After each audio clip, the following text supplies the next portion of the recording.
Dr. Patterson, Monsieur Silvestri plutôt. Mais j'aimerais remercier les témoins pour leur témoignage très convaincant. J'ai une question pour Monsieur Joseph, Ma- Madame Joseph.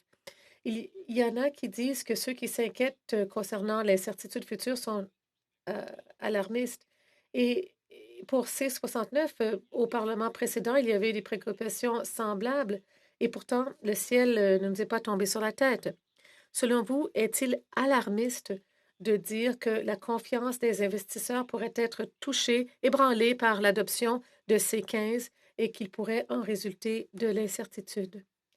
Merci, Monsieur le sénateur. Je pense que les membres du comité doivent garder à l'esprit que les décisions d'investissement et la perte d'investissement, c'est quelque chose d'invisible pour la plupart des Canadiens et pour beaucoup de parlementaires.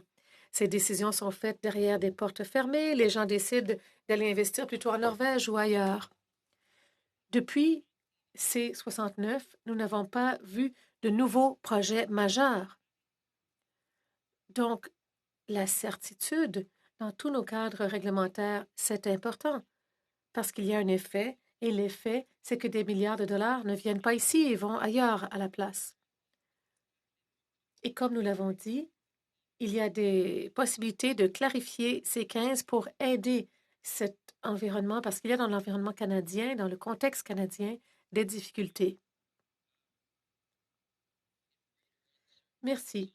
Si une plus grande incertitude est causée par ces 15, quels sont les recours ou solutions de rechange pour vos collectivités qui sont des partenaires des Premières Nations? Je vais en parler brièvement, mais je pense que M. Schmidt pourrait donner davantage de détails.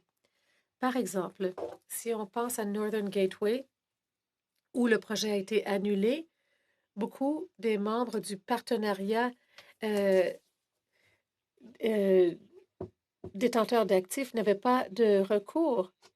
Le recours, ça a été de raconter leur histoire. Donc, lorsque ces occasions disparaissent, il n'y a personne vers qui on peut se tourner pour changer ce genre de décision lorsque les investisseurs vont ailleurs. Mais peut-être que M. Schmidt a quelque chose à ajouter. Oui, merci, Monsieur le sénateur, pour votre question. Je peux vous parler de façon précise de ceci à cause de mon travail avec Gaz et Pétrole Canada et les investisseurs. Parce qu'on n'a pas pu bâtir des pipelines au Canada, plusieurs euh, nations avec une capacité de production ont perdu des millions de dollars. On le voit lorsqu'on vend le pétrole canadien parce que nos coûts de transport sont très élevés, donc l'accès au marché est moins grand. Je suis désolée, Monsieur Schmidt, le temps est écoulé. Je vais maintenant donner la parole à la sénatrice